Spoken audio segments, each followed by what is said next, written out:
Hello again everybody, I'm Terry Peterman, the Internet Electrician, and welcome to another one of my video shorts on current topics here at YouTube and at electrical-online.com.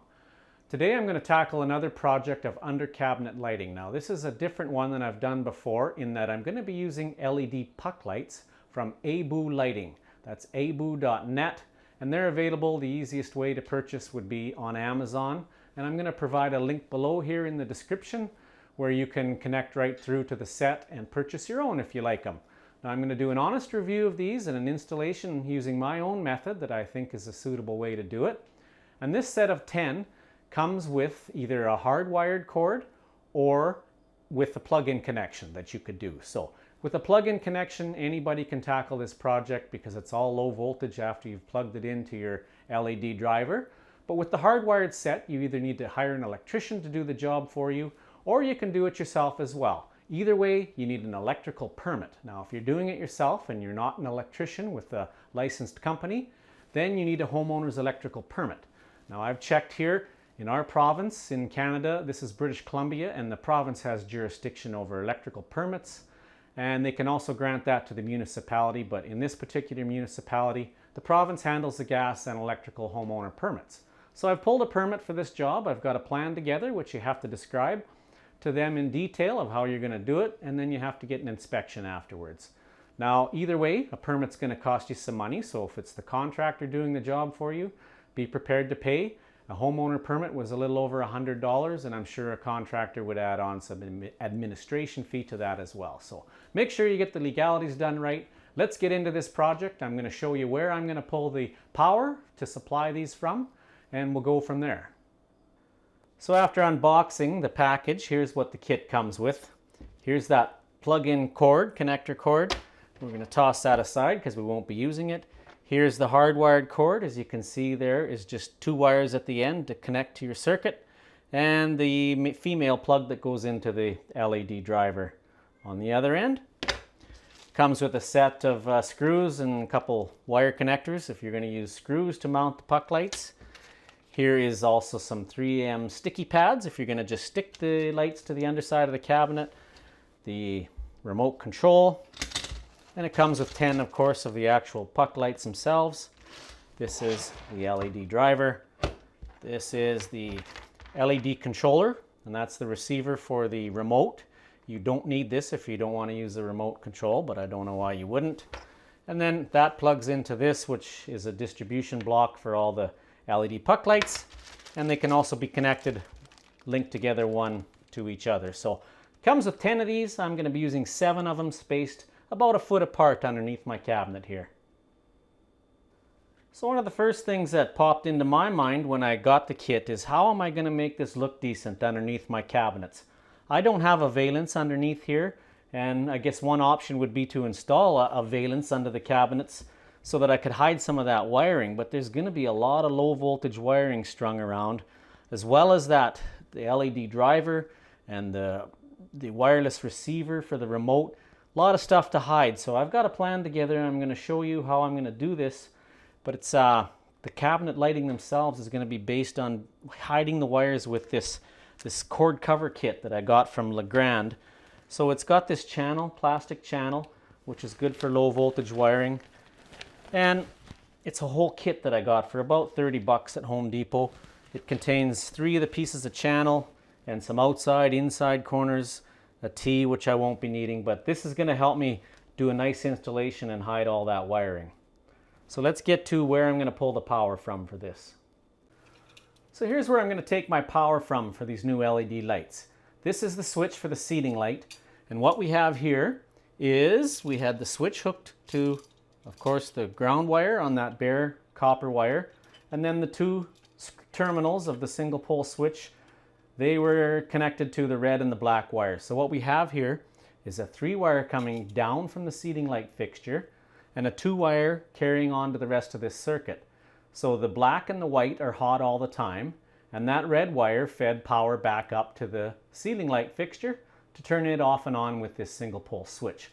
So I've got a constant supply of power here in this black and white.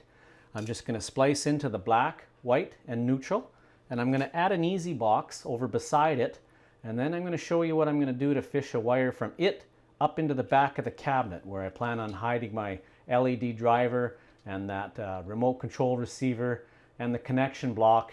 And then from it, we'll go with low voltage out through all that wireway, that cable raceway, and feed all our puck lights. So we'll get started with that. I've shut the power off. I've double checked with my meter to make sure these are not live anymore, so we can get at fishing a 2-wire over, cut in our new box location, and then fish up into the back of the cabinet. One of the considerations is make sure that there's not already too many devices on this circuit, and in this place there's not. There's only about 5 outlets of general lighting on this circuit, so we got lots of room to add this low current draw of these LED puck lights. Now, here's approximately where I'm going to put this old work drywall box. I like using these boxes because when they're clamped into the drywall, they're very, very secure. So what you want to do is you want to measure from the top of that screw to the bottom of that screw, right there. That's your depth, and this, or sorry, your height, and your width, of course, is just the width of the box itself. So you want to measure, make sure it's on the exact same plane and level as that box that's already existing. Otherwise it shows up drastically that you've got the outlet at the wrong height, especially if you had tile backsplash here, because then it really shows up. But nonetheless, make sure you're right at the same height as that box, and you mark out this box, square, level, same height, cut the hole and mount the box and run your wires. So I'll cut that hole. All right, I've got the opening cut for my Drywall Easy box. Now, here's where things can go wrong. All good planning and still had a problem here. There's a piece of 2x4 on the flat behind here that I had to cut away about 1/3 of it. I believe it would have been just for cupboard backing. It's not attached firmly to the drywall or the wall, which is the shower wall on the other side. So I was able to saw it out with my Sawzall, and with minimal disaster damage, I have got the opening for my Easy box. I have a little tear in the drywall that I'll just have to patch and touch up with paint after. But now I can fish my wire over from the supply and then fish my wire up into the back of the cabinet. So bringing the camera angle back out a little bit, I have the location of the new switch, and then I'm going to fish a wire, drill out through the back of here, and that's going to come into the back of a 4 11/16 square box, and that's where I'm going to put my LED driver, and the receiver and all that stuff is going to go inside a box up here. So now let's fish our supply wire in and our wire up to the box location. So here's where that 4 11/16 box is going to be mounted, right in the back of the cabinet. I've just lifted it a bit off the bottom and I've marked a hole. That's where we're going to go through the back to get down to the switch box. And then I also marked one down on the bottom of the cabinet. That's where our low voltage wiring is going to go down and enter into that channel way for the low voltage wires. All right, so I've fished this cable up to this through the hole in the back of the cabinet where my box will cover it. Put a connector on that. Then I've fished down from my hole for my new switch and back up into the switch box where I'm going to splice my ground to the bare ground wires in a splice here. And then I'm going to splice my neutral into this splice. And the black wire will go in with the black wires. And the red will go back to the switch, and as well as the pigtail from the hot back to that switch it was there. I fished in my cables here now, and you can see out of the top of the 4 11/16 box, I have the cable coming into the back of it. I put a Romex connector through the back of the box. Another one through the bottom hole that's going to come down through the cabinet and into our channel for the low voltage. And you can see now I've got my power feed at the bottom, and I've got the wire going up to that 4 11/16 box. So I'm going to show you the best as I can how those Drywall Easy boxes go together. Okay, so here's, you got to feed your cables in through the knockouts at the top. I'm going to put one in the top and one in the bottom. Once you've got your cable in, you can see those clamps, the cable clamps themselves, that one number 2 Robertson. You tighten that down, top and bottom, after your cables are in place. And you can see these little wings go inside the drywall. And once you tighten that cable clamp down, that pushes the box up and this wing into place. So then you tighten, when you've done that on the top and the bottom, you tighten all 4 of those number 1 Robertson screws in to pinch between the drywall here, and that holds the box firmly into place. So I'm gonna do the work and show you the finished product here. So there's the drywall easy box firmly mounted in place. The 2 cable clamp screws are tightened down, and then the 4 number 1 Robertson screws are tightened so that the clamp holds the box firmly into that spot. You can see I've got the bare ground wire going around the bonding screw at the back of the box. Now those 2 ground wires get spliced together with a wire nut. The 2 white wires get spliced together, and the black wires go on each terminal of the single pole switch, one being the hot and one being the switch leg going up to the box to control the puck lights. And here's a close-up of the 4 11/16 square box in the back of the cabinet. You can see the cable from the switch coming up through a connector into the back of the box, and then at the bottom I've got another cable connector for the low voltage to run through that'll go into the back of the channel underneath the cabinet. So just before I put the switch back into the box and put the plate on, just a final look at the connections on the switch, the 2 black wires on the screw terminals. I also had to pigtail the ground wire because there is a provision for grounding this switch, that green screw you see on top. You need to run a pigtail from your ground splice or your bonding splice to that switch terminal, green switch terminal. And there you have it. I can put that into the box and put the plate on. Okay, so I took this cable and I just shortened it a little bit. There's no need of it to be 5 feet long or whatever it was, because just more wire for me to put away inside this box. So there it is, spliced to my hot and neutral switched wires that are coming up from the switch.